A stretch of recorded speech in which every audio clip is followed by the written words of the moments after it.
La Guerra México-Estadounidense entre 1846 y 1848 marcó el primer conflicto armado estadounidense que se libró principalmente en suelo extranjero. Enfrentó un México políticamente dividido y sin preparación militar contra la administración de mentalidad expansionista del presidente estadounidense James K. Polk, quien creía que Estados Unidos tenía un destino manifiesto de extenderse por el continente hasta llegar al Océano Pacífico. Una escaramuza fronteriza a lo largo del Río Grande inició la lucha y fue seguida por una serie de victorias estadounidenses. Cuando se disipó el polvo, México había perdido alrededor de un tercio de su territorio, incluido casi todo lo que es hoy California, Utah, Nevada, Arizona y Nuevo México. Inicio.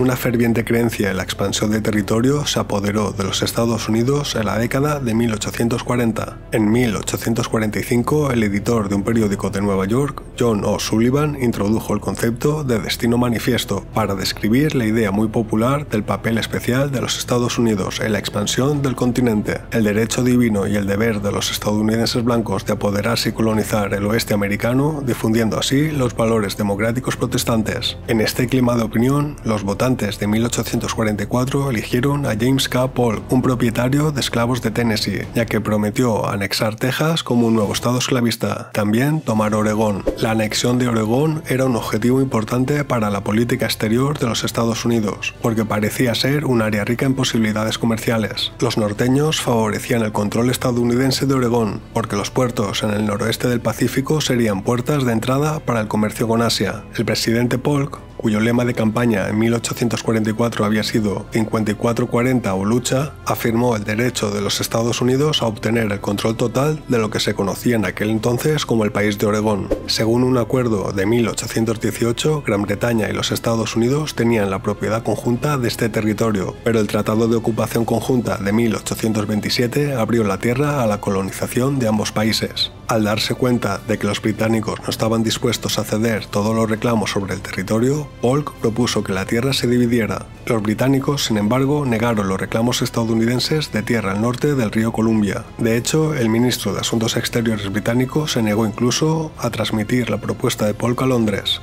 En contraste con la solución diplomática que se llevó a cabo con Gran Bretaña sobre Oregón, cuando se trató de México, Polk y el pueblo estadounidense demostraron estar dispuestos a usar la fuerza para arrebatar más y más tierras al pueblo mexicano. De acuerdo con las expectativas de los votantes, el presidente Polk fijó su mirada en el estado mexicano de California. Después de la captura por error de Monterrey, las negociaciones sobre la compra del puerto de San Francisco a México se interrumpieron hasta septiembre de 1845. Después, tras una revuelta en California que la dejó dividida en dos, Polk intentó comprar también Alta California y Nuevo México. Estos esfuerzos no llegarían a ninguna parte. El gobierno mexicano, enfadado por las acciones estadounidenses, se negó a reconocer la independencia de Texas. Finalmente, después de casi una década de clamores públicos por la anexión de Texas, en diciembre de 1845, Polk acordó oficialmente la anexión del antiguo estado mexicano, convirtiendo a la República de la Estrella Solitaria en un estado esclavista adicional. Indignado porque los Estados Unidos habían anexado Texas, el gobierno mexicano se negó a discutir el tema de la venta de tierras a los Estados Unidos. De hecho, México se negó incluso a reconocer al emisario de Polk, John Sildey, que había sido enviado a la Ciudad de México para negociar.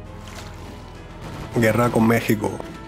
El fervor expansionista impulsó a los Estados Unidos a la guerra contra México en 1846. Los Estados Unidos habían argumentado durante mucho tiempo que el Río Grande era la frontera entre México y los Estados Unidos, y al final de la Guerra de Independencia de Texas, Santa Ana había sido presionada para aceptar.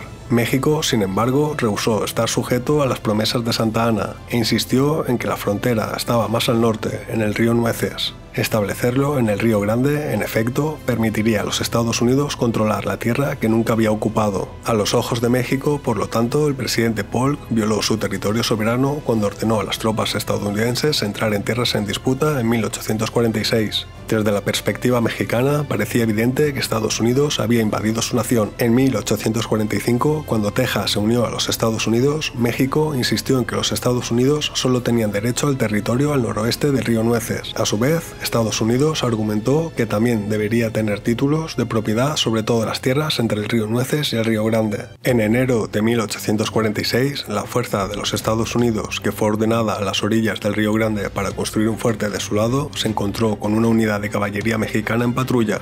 Hubo un intercambio de disparos y 16 soldados estadounidenses resultaron heridos o muertos. Al declarar airadamente que México había invadido su territorio y derramado sangre estadounidense en suelo estadounidense, el presidente Polk exigió que los Estados Unidos declararan la guerra a México. Y el 12 de mayo el Congreso obedeció. La pequeña pero ruidosa facción antiesclavista denunció la decisión de ir a la guerra, argumentando que Polk había provocado deliberadamente las hostilidades para que Estados Unidos pudiera anexar más territorio de esclavos.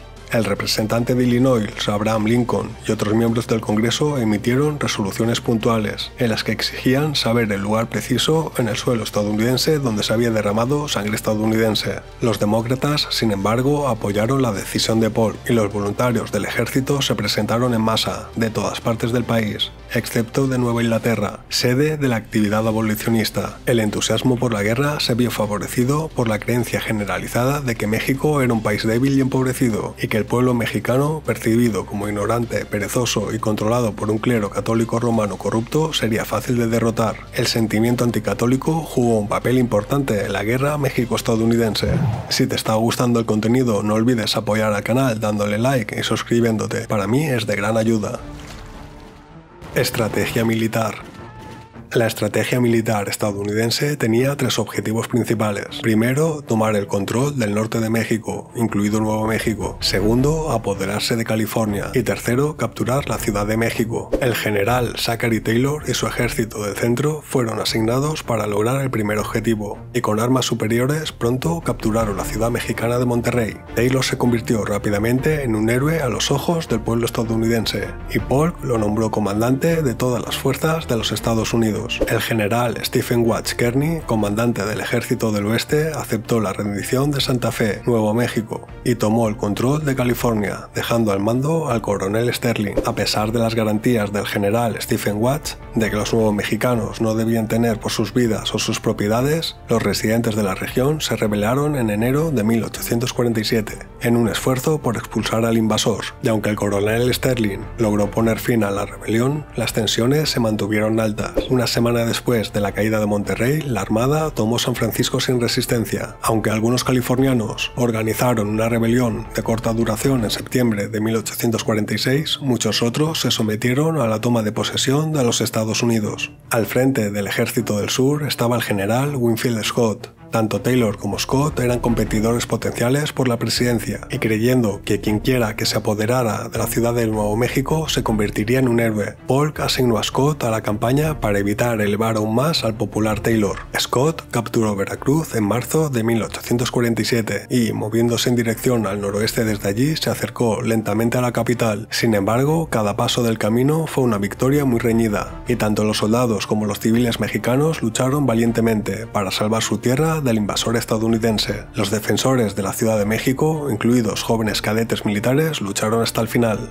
Según la leyenda, el último acto del cadete Juan Bautista Pascasio fue salvar la bandera de México y saltó de los muros de la ciudad con ella envuelta alrededor de su cuerpo. El 14 de septiembre de 1847, Scott ingresó en la plaza central de la Ciudad de México. La ciudad había caído. Mientras Polk y otros expansionistas pedían todo México, el gobierno mexicano y los Estados Unidos negociaron la paz en 1848, lo que resultó en el Tratado de Guadalupe Hidalgo. El Tratado de Guadalupe Hidalgo, firmado en febrero de 1848, fue un triunfo del expansionismo estadounidense, en virtud del cual México cedió casi la mitad de su territorio a los Estados Unidos. La cesión mexicana, como se denominó la conquista de las tierras al oeste del río Bravo, incluía los actuales estados de California, Nuevo México, Arizona, Nevada, Utah y partes de Colorado y Wyoming. México también reconoció al Río Grande como la frontera con los Estados Unidos. A los ciudadanos mexicanos en el territorio cedido se les prometió la ciudadanía estadounidense en el futuro, cuando los territorios en los que vivían se convirtieran en estados. A cambio, Estados Unidos acordó asumir $3.300.000 en deuda mexicana contraídos con ciudadanos estadounidenses. Pagó a México 15 millones por la pérdida de su tierra y prometió proteger a los residentes de la cesión mexicana de las incursiones indígenas. A pesar de lo extensa que fue la cesión mexicana, algunos argumentaron que Estados Unidos no debería estar satisfecho hasta hasta que hubiera tomado todo México. Muchos de los que se oponían a esta idea eran sureños, que, aunque deseaban la anexión de más territorio, no querían que la gran población mestiza de México formara parte de los Estados Unidos. Por otra parte, otros no querían absorber a un grupo de católicos romanos. Estos expansionistas no podían aceptar la idea de un nuevo territorio estadounidense lleno de poblaciones católicas mestizas. California y la fiebre del oro.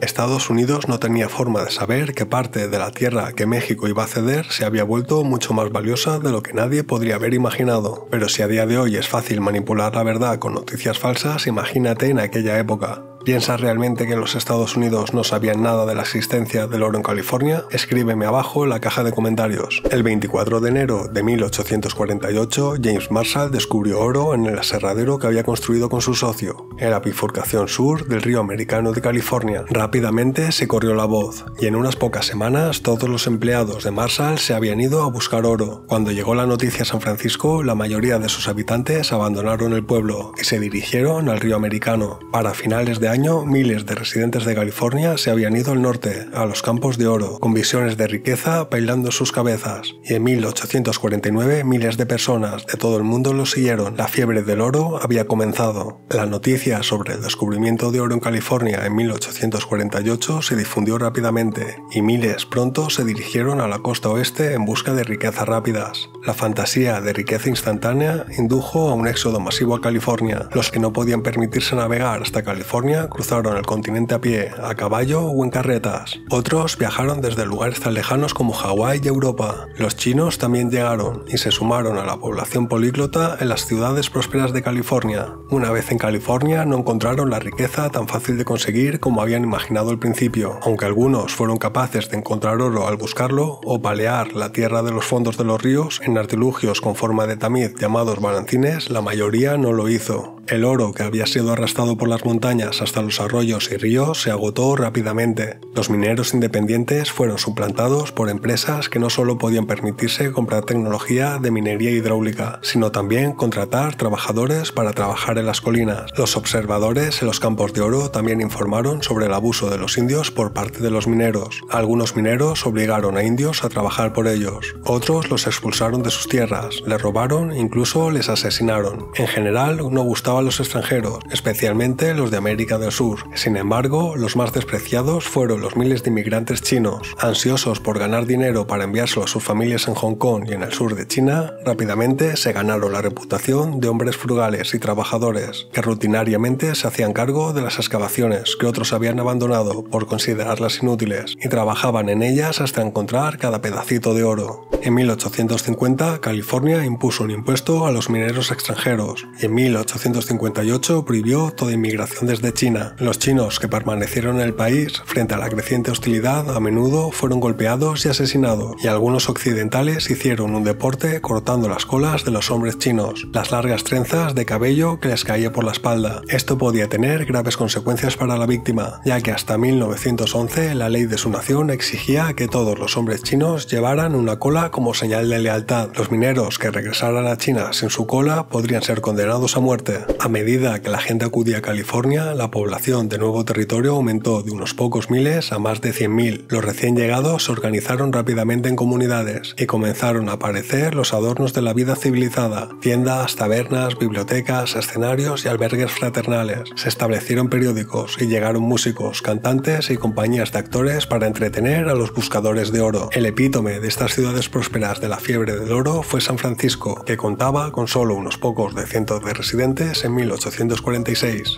pero para 1850 había alcanzado una población de 34.000. Tan rápido creció el territorio que en 1850 California estaba lista para ingresar a la Unión como un nuevo estado. Sin embargo, cuando solicitó la admisión, el tema de la expansión de la esclavitud y las tensiones seccionales surgieron una vez más. Estas tensiones muy pronto terminaron precipitando la guerra de secesión de los Estados Unidos, pero esto es otra movida de la que te hablaré en un futuro vídeo.